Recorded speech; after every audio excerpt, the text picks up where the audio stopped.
I was asked once to direct A Midsummer Night's Dream by Shakespeare, and I got very frightened from this proposition because I admired Peter Brook's version, which became world famous. But I had no alternative. I had to do it. I was the artistic director of Theatre Acclaimed, and my board of governors insisted.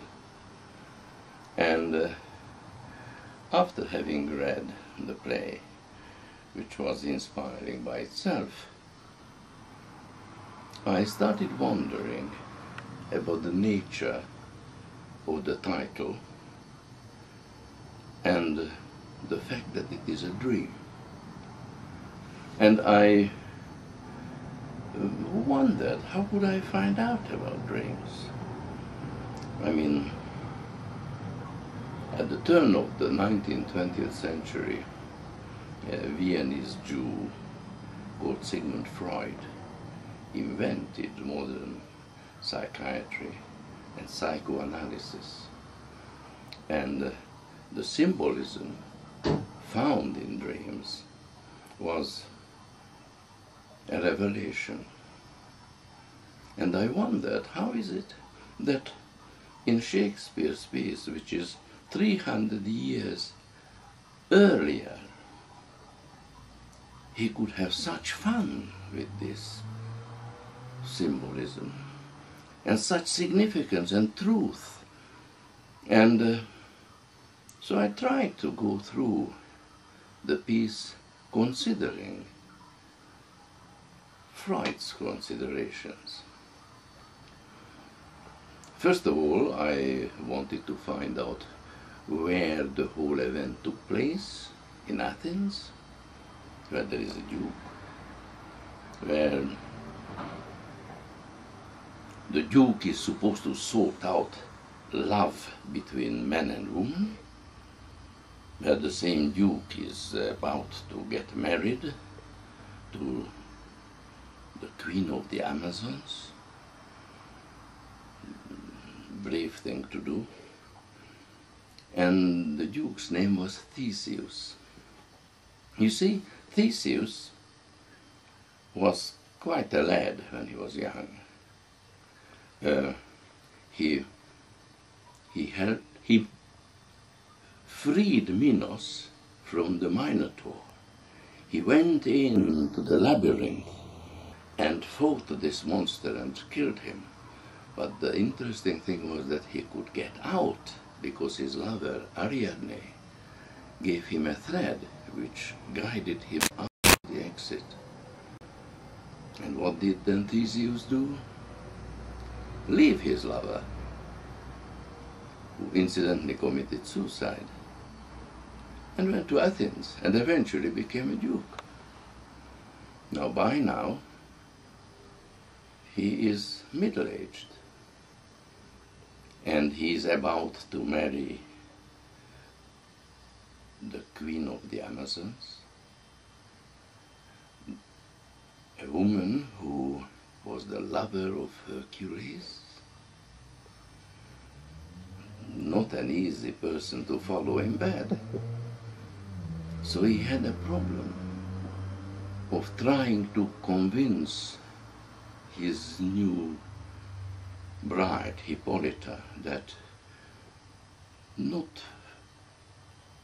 only is he a king, but he has authority, he has wisdom, he can sort out minor issues between his subjects, such as love and marriage and that sort of thing.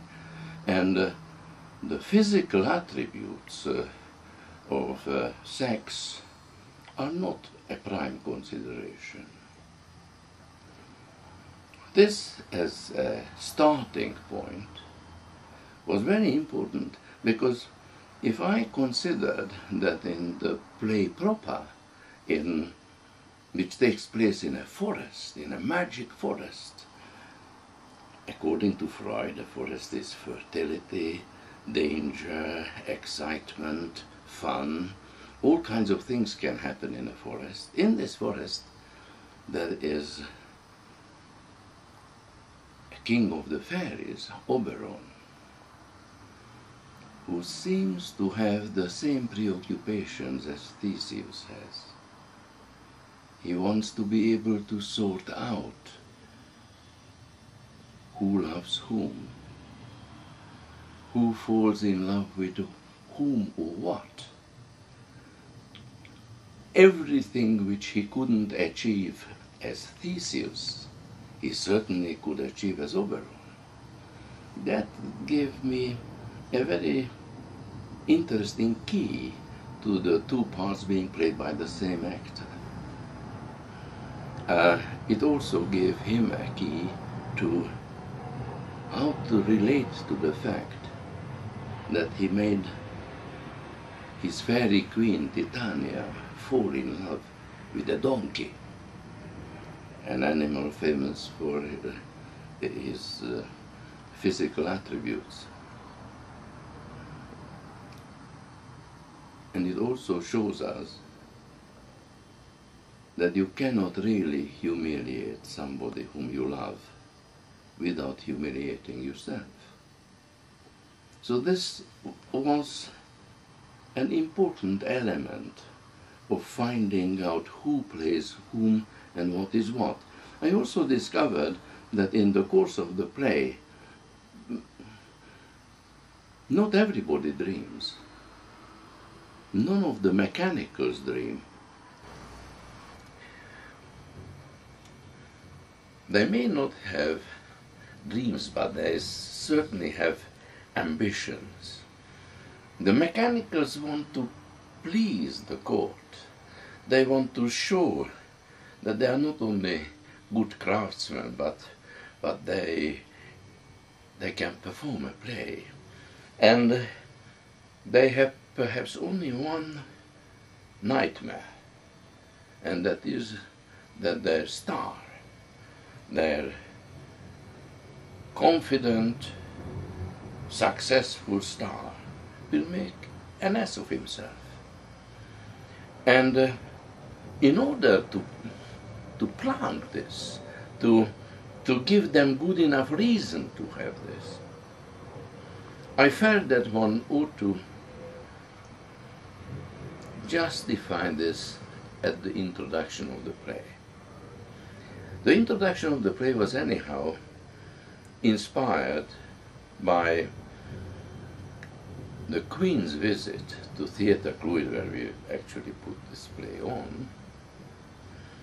And I remember vividly that the highways department's chief executive and I think also the director of education, they had a big argument about who will carry the umbrella for the Queen in case there is rain. And this became a really serious conflict. So the preparation of the mechanicals for Theseus's nuptial with Hippolyta was really based on this extraordinary keenness of pleasing the prince. So, when in this very cold and structured white tent, the mechanicals came in to decorate the place, and they brought in with them stepladder, they brought with them their toolboxes, garlands, buntings, everything what they could actually make the place look marvelous with. And the way how they handled this was that they stood up the ladder, they put on it a plank, they put underneath the plank a toolbox, and then of course they prepared a cup of tea, because a good craftsman has to start in the correct mood if the job is important. So they poured out the tea, they did everything quite nicely, Bottom, needless to say, at an inopportune moment removed the ladder. Somebody else had to catch the plank, but because he had in his mouth his own toolbox, he couldn't speak, while somebody else was sitting down on the plank and adding to the weight and enjoying his tea. The whole situation somehow magically occurred without a real mishap, but just by the skin of their teeth. And they created a magical decoration of this marquee. Garlands, buntings, and a rolled up script of Theseus and Hippolyta's name were hung up on, I think, one of the posts. And when they wanted to pour out the last cup of tea, the teapot got blocked, and Flute, knowing how to solve this problem, decided to blow into the spout. And this blow actually created a horn-like sound, which was the signal for the rehearsal of Theseus and Hippolyta's wedding celebrations was to take place. So Theseus, Hippolyta, the entourage, everybody came into the tent, and nothing was quite right, but everything was shiningly beautiful. And Bottom was so pleased with their achievement that he went to Philostat in the hope of either getting a congratulations or a little tip or something, which he didn't get. Indeed, he was told to push off. And all the mechanicals, apologetically picking up their bits and pieces, started moving, and Bottom too, but Bottom forgot to release the string which he had in his hand, and as he walked out last, he removed all the decorations with himself, and the only thing which remained there was the rolled up caption, which unrolled itself, and it was upside down. And it really created the basis on which the mechanicals had every right to be worried about how will their hero come out of this story. Bottom, the weaver, he dreams. He dreams of success. He dreams of being loved by the most magical and beautiful creature in the world. So he has a dream in the magic forest, which is not only exciting but also satisfying. Everybody else has dreams which represent their fears, desires, hopes, ambitions,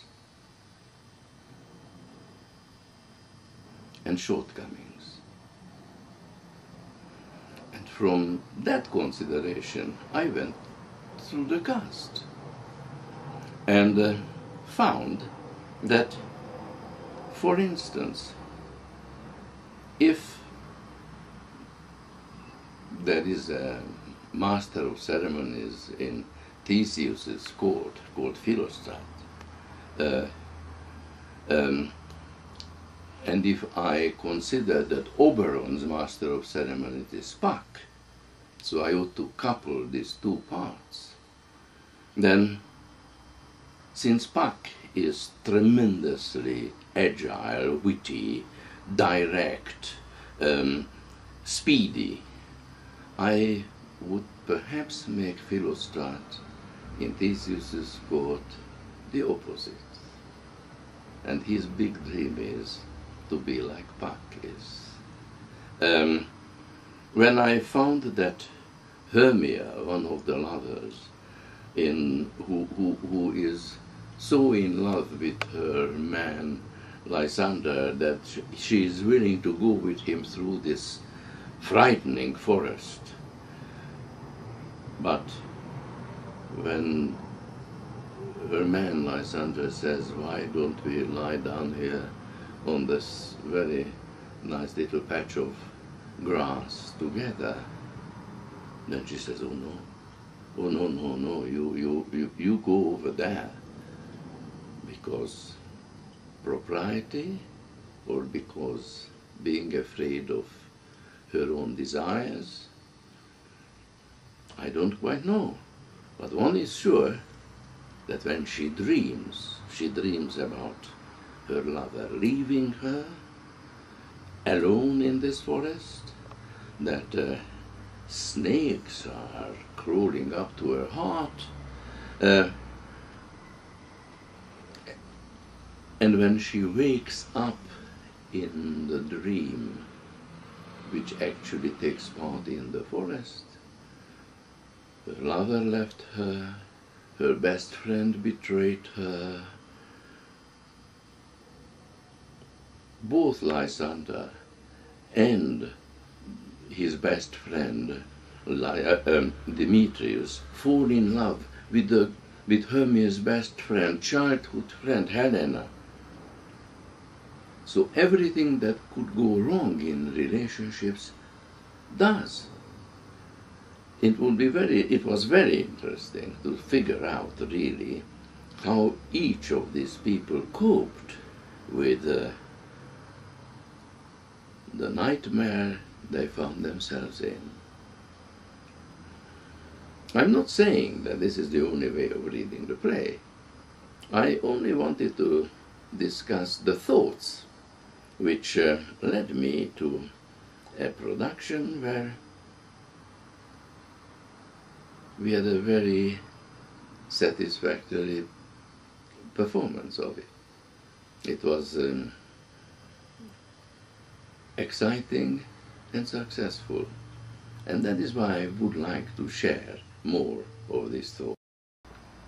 It was also fairly important to find how Hippolyta came into this court. And because I thought of her as Titania, I wanted Titania's retinue to be Hippolyta's retinue. So if Theseus is bothered about virile, nubile young men, I made Hippolyta's retinue beautiful, superbly dressed, very young man, with one Indian boy whom actually Theseus would like to remove from the retinue. So Oberon would rather if he did not exist in Titania's one. I wondered about the fact whether Hippolyta has a dream or not. You see, anybody who made love with Hercules, went to battle ahead of her fellow women and led them to victories. I mean, she was the forerunner of the Valkyrie. I mean, all this kind of tremendous self-confidence which oozes from the character perhaps does not need an image. Mind you, as we talk about it, it is quite possible that she wished she was a feminine, fairy-like, soft person, easily falling in love because she is so generous and willing to submit. Now this is a quite valid dream for the Queen of the Amazons. The other thing what I wanted to mention about this was that where does one place this whole thing? If Athens was a place where in front of Hippolyta, Theseus wanted to show that he can sort out who should be loving whom and who should behave properly towards their father and so forth. So he has such uh, hopeful expectations of his own effectiveness and ability to determine these things. Of course, it ought to be an ambience which is very structured. A structured world which ought to fall apart as the dream takes shape. And that is what Sean Kavanagh achieved in his design, what we worked on together to create this. It was a marquee with triangular sections on the top and the floating silk walls, and we projected on these. And these triangles, the roof sections, could move up and down, and the actual flight through the forest became really dangerous as the actors leapt up and down and around of these continuously floating, very dynamic shapes. And if you imagine that on these we had beautiful projections, abstract projections, it gave a marvelously dreamlike quality for the dynamics. I thought that it was uniquely successful in its visual imagery. But throughout the whole production, I was very careful to find those elements which potentially had a symbolic significance, which I felt that both visually and philosophically one has to find a solution for. For instance, the flower of love and the flower of sobering out of love. What is love? Something delicate, something burning, something exciting, something dangerous, and something which can easily disappear. So I felt that perhaps this flower of love ought to be a little flame, which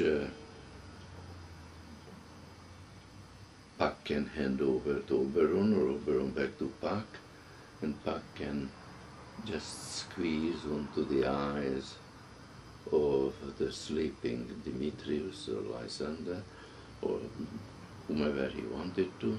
So we used a tiny flame, which was so cleverly done that the handling of it represented no problems. And that flame, as a result, became unquestionably part of this production. And of course the sobering out flower was a flower of ice, which quite gently but irrevocably woke up the sleeping lovers. And both images worked so well because they were meaningful, they came out of the poetry and its meaning. And that is what I found the most inspiring in the whole piece. If one follows through Puck and the flower of love, at the end of the play, when we returned to the Athenian reality, and Philostrate is talking to Theseus. I made Theseus take out a cigar, and Philostrate lights him an ordinary flame, and both of them realize, looking at each other, that they shared that dream.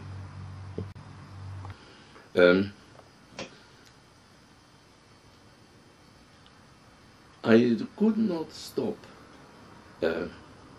admiring how extraordinarily insightful Shakespeare was with this whole notion of ambition. When I looked at the character of Bottom, towards whom I had an immense personal sympathy, and I envied him for his self-confidence, for his willingness to work, for his brave overstatements, and the fact that he could always deliver. And these are qualities which I think every director more or less ought to have. When Titania's fairy entourage prepare Bottom for his nuptials, and they comb him and pomade him and spray him with haute cologne, and he enjoys every little bit of it, sitting in his 19th century hairdresser's chair. We find him that he suddenly realizes that he is beautiful, and he has a huge erection which the fairies hide with the various towers and things which they pretend they use only to make the talcum powder disappear. Then is the moment when it is like a victorious march that he's rolled out standing on top of this chair. And we ended the first half of the play on that exit, and it worked. It is quite interesting to see how after the trials and tribulations of the dream, when they settle down afterwards, how do the lovers and Theseus and Philostrate cope with what they lived through their dreams? We all know that sometimes it would be a real disaster if our wishful dreams would actually become true. So it is intriguing to see how reluctant each of them seems to be to confront these dreams. They are delighted to see good-willing mechanicals putting on an amateur show which shows their inferiority and reassures the upper classes of their rightful social position. But I don't know, maybe the potential loss they nearly had, maybe the fright they lived through makes them appreciate the resolution with greater wisdom. And that is an interesting message in itself. So one felt compelled to find a social context where society's pressures are so rigid, and at the same time underneath so much sexuality existed in society, that this duality seemed to me most obvious in Victorian England.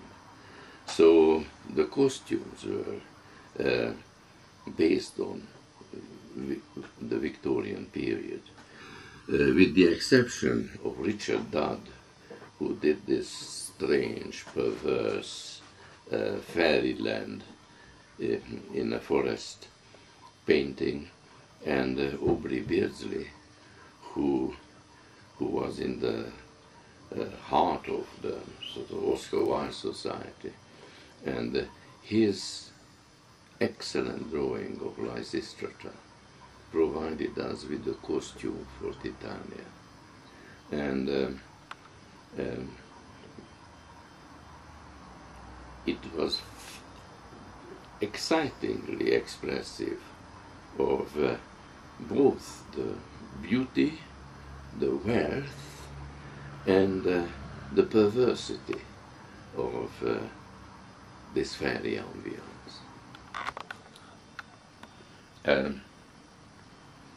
In no way do I feel that the ideas I discuss are the only right ones, that there is no other way of seeing things.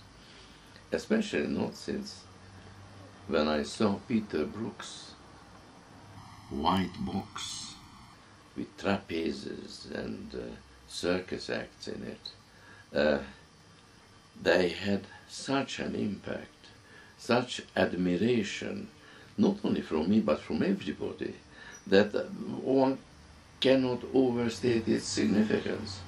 As far as I'm concerned, for instance, it liberated me. It allowed me to think afresh at the material, which otherwise I probably would never have dared to.